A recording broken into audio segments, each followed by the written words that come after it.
Hola, soy el padre Wilfredo Contreras, párroco de San Isidro en Pompano Beach, Florida, y quiero hablar sobre el efecto del pecado original.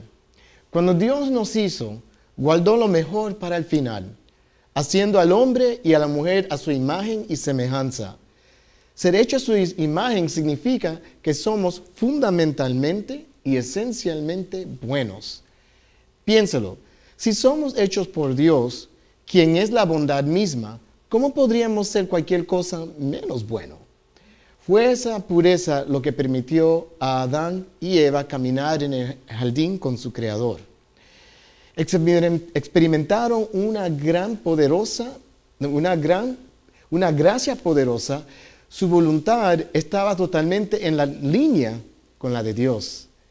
Y esa gracia se reflejó incluso en sus cuerpos físicos. Pero como todos sabemos, el paraíso de Adán y Eva no duró para siempre. Desobedecieron la voluntad de Dios, confiando en su propio plan sobre el de su Creador. Cuando tomaron el fruto del árbol del conocimiento del bien y del mal, Adán y Eva se eligieron a sí mismos su propia voluntad sobre la voluntad de Dios. Se separaron de Dios y destruyeron la armonía sagrada que existía entre toda la creación y Dios. Esto se llama pecado original. Esa desobediencia del plan de Dios, Adán y Eva hicieron todo lo contrario de la voluntad de Dios y así incurrió el pecado original. Esa nueva discordia significaba que el hombre comenzó a mirar su entorno, el mundo que Dios le había dado como un regalo, ya lo estaba mirando como una amenaza. El mundo era peligroso y aterrador porque ahora había un nuevo enemigo, la muerte. Después de estar hecho de polvo, la humanidad ahora tenía una vida finita, porque el plan original era que iban a seguir viviendo. El dolor físico, el sufrimiento y la lucha entraron en el mundo. El hombre tendría que trabajar duro en la tierra para alimentarse y la mujer tendría que soportar ahora los partos dolorosos. Sin embargo, la relación entre la humanidad y el medio ambiente no fue lo único que cambió. Adán y Eva se separaron de Dios y su total confianza en sí mismo condujo a una desconfianza al Padre. Se revistieron con hojas y se escondieron de Dios en el jardín después de haber pecado. Piénselo, ¿por qué dos personas que habían vivido en paz total, literalmente caminando con Dios, se esconderían y repentinamente de Él después del pecado original? Se esconden de repente, porque ya no confiaban en que Dios tendría sus mejores intereses para ellos. No estaban seguros de cómo Dios reaccionaría, si aún los trataría con amor después de comer del árbol prohibido. Pero la verdad es que Dios nunca dejó de amar a Adán y Eva, pero debido a que estaban separados de Él espiritualmente y físicamente, también tuvieron que vivir en un lugar aparte y separado. Entonces el hombre entró al mundo tal como lo conocemos y el pecado vino junto con él. De Adán y Eva vinieron Caín y Abel y ahí llegó el primer asesinato. El pecado ha sido parte de la historia de la humanidad hasta el día de hoy, lamentablemente. Bien, entonces Adán y Eva se equivocaron hace miles o millones de años. Pero ¿cómo se aplica esto a nosotros? ¿Cómo los pecados de dos personas al principio de los tiempos impactan a la persona en el mundo aquí y ahora y hoy día? El pecado nos afecta de dos maneras. El pecado original, el de Adán y Eva, es heredado por cada persona. O sea que nosotros nacimos ya con él. Aunque Dios nos hizo bueno, nuestro pecado original significa que continuamos con la falla de los deseos pecaminosos del primer hombre y mujer, como la concupiscencia. Es por eso que somos bautizados, incluso cuando somos bebés. El sacramento del bautismo elimina el pecado original de nuestras almas. La segunda forma en que el pecado impacta en nuestras vidas es en nuestras acciones y decisiones diarias. Al igual que los primeros humanos creados por Dios, podemos elegir separarnos de nuestro Padre, diciendo que sabemos mejor que Él, y se demuestra con las decisiones que nosotros tomamos. Cuando hablamos de pecado, queremos encerrarnos y ponernos a la defensiva. Todos cometemos errores, mi gente, y puede ser fácil sentirse juzgado o acusado cuando hablamos del pecado.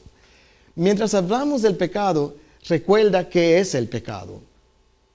El pecado no es romper las reglas que algunas personas mayores inventaron hace muchos años. El pecado es elegir algo que va en contra y nos separa del Dios que nos ama. El catecismo lo pone bien cuando dice, hay muchos tipos de pecados. Lo que haremos es examinar algunas formas diferentes de definir el pecado. Puede preguntar, ¿por qué hablar mucho tiempo en algo que es malo? Es cierto que nunca queremos glorificar y elevar o exaltar los pecados en los que caemos. Puede ser más fácil llevar a esos pecados específicos a Dios en el sacramento de la reconciliación. Entonces, ¿qué exactamente es el pecado? Son muchas cosas y ninguna de ellas son buenas. El catecismo llama al pecado una ofensa contra la razón, la verdad y la conciencia correcta. Es un fracaso en el amor genuino por Dios y el prójimo. También es una ofensa contra Dios. Es una revuelta contra Dios, donde elegimos nuestras voluntades y nosotros mismos sobre el Señor y su plan. O sea que nosotros ponemos nuestra voluntad y nuestros deseos encima de la que Dios quiere para nosotros. Ahora, quiero distinguir entre pecado comisión y pecado de omisión. Son las maneras que nosotros pecamos. Podemos pecar por acción. Eso es lo que el pecado de comisión, lo que yo actúo o yo hago. ¿Okay? O por no actuar. De lo contrario, esos son los pecados de omisión. Los pecados de comisión son los que pueden aparecer en tu cabeza cuando piensas en el pecado y luego lo realizas. Por ejemplo, robar un banco, tener sexo prematrimonial, mirar pornografía o golpear a alguien. Estos son los pecados que uno comete. Pero también están los pecados de omisión, pecados que provienen de la falta de hacer algo bueno o justo. Mentir es a menudo una situación en la que ocultamos la verdad a alguien que merece saberlo. Pero cuando yo no actúo, yo veo el pecado y no hago nada o no digo nada, ahí estoy cometiendo el pecado de omisión. Y estos son los momentos en que omitimos la gracia de nuestras vidas. Ahora, bien, hay dos tipos o dos categorías de pecado en nuestra relación con Dios. Y Dios usa la iglesia para ayudarnos a comprenderlos. El primero es el pecado venial. El pecado venial daña nuestra relación con Dios. Estos pecados nos disponen para cometer pecados más grandes, pero no destruyen totalmente nuestra relación con Dios. Los pecados veniales debilitan nuestro deseo de Dios y nuestra capacidad de amar, pero aún tenemos la gracia de Dios todavía con nosotros.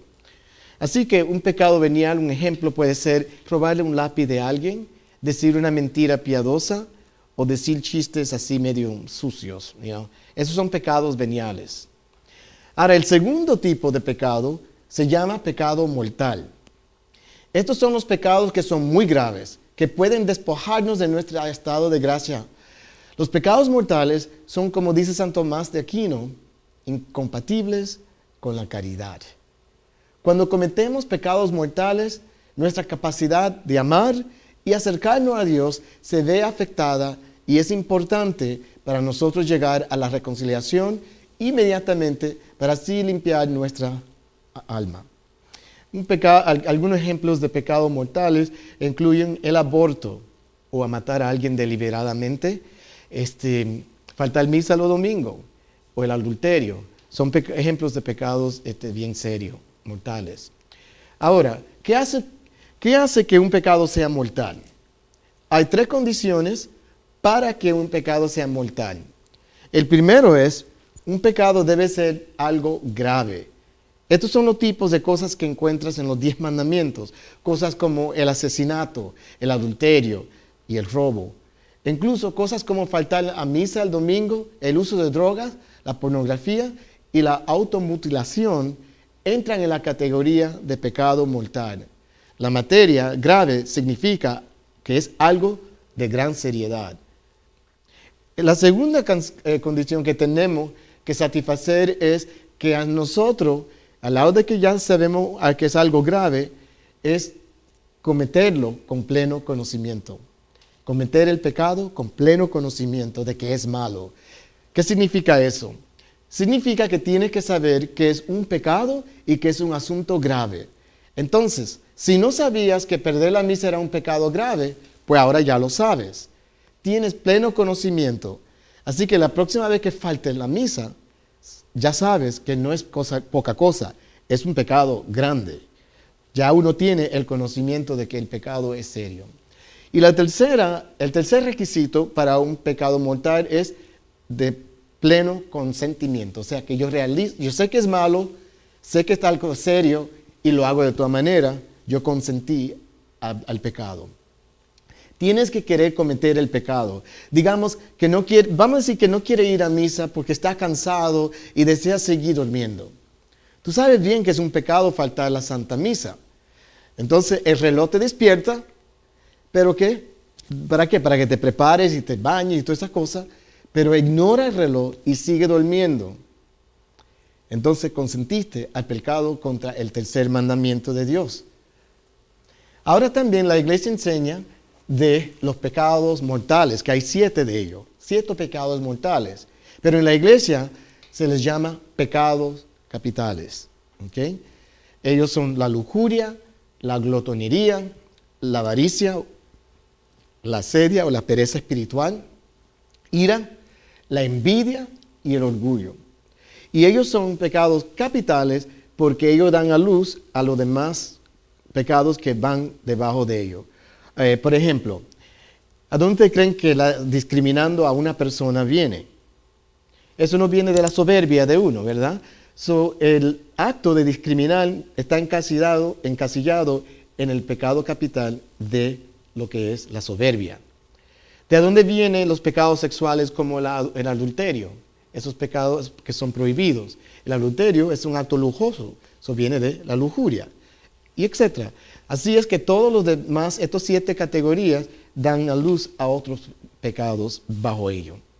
Ahora también están las virtudes que hace la contrariedad a esos pecados capitales. La lujuria, la castidad. Glotonería es la templanza. La avaricia es la caridad. Asedia o pereza es ser diligente o diligencia. La ira, paciencia. Envidia, amabilidad. Y orgullo o soberbia, humildad. Estos no son simplemente pecados en sí mismos, sino que también sirven como categorías de pecados en lo que todos nosotros podemos caer. Entonces, ¿dónde vamos desde aquí con todo esto? Parece que hay mucho pecado por aquí entre Dios y nosotros. Cuando nos damos cuenta de la magnitud del pecado, puede parecer que solo hay 1,000,000 de leyes y cosas que evitar, ¿verdad? Pero, ¿dónde encaja Dios en esta imagen? Bueno, la respuesta de Dios al pecado no fue una regla o un sistema o un plan, sino una persona, Jesucristo. Cristo es el cumplimiento de la ley y sirve como nuestra conexión de regreso a la gracia de Dios. Jesús venció a la muerte y al pecado en la cruz. Y gracias a Él siempre tenemos un camino de regreso, no importa cuán lejos caigamos en el pecado. El pecado quita la gracia de Dios en nuestras vidas. Pecados veniales poco a poco y pecados mortales de una manera enorme. Pero Dios desea darnos gracia. Y la resurrección de Cristo significa que la gracia está disponible una y otra vez. Él siempre está listo para lavar nuestros pecados.